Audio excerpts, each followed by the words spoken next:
Satranç taşları için çok önemli bir günmüş. Çünkü aşağıdaki mahallenin takımı ile maç yapacaklarmış. Sabahleyin erkenden kalkmışlar, ellerini yüzlerine... Önce kendi aralarında plan yapıp sonra maça gideceklermiş. Maç saatinden çok önce satranç tahtasında buluşmuşlar.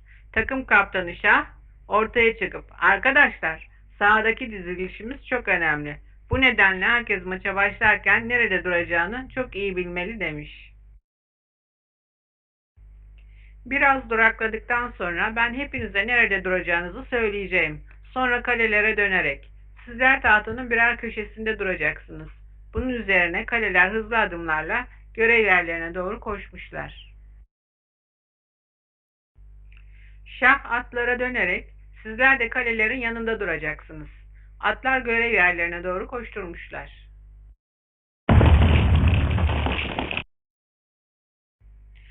Filler görev yerlerini bekliyorlarmış. Şah onlara, "Biriniz bir atın yanında, diğeriniz de diğer atın yanında olacaksınız. Sakın unutmayın," diye de tembih etmiş.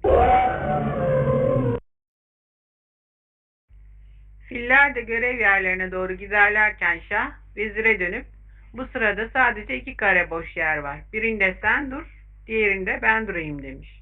Vezir, "Olur. Ancak hangi karede ben, hangi karede sen duracaksın," demiş.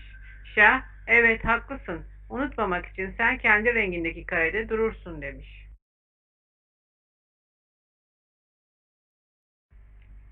Şah en son 8 adet piyonu karşısına almış. "Sizler de bizim önümüzdeki sırada duracaksınız. Görev yerlerinize marş marş," demiş. Piyonlar uygun adımlarla görev yerlerine gitmişler. Hep birlikte maçın başlama anını beklemeye başlamışlar.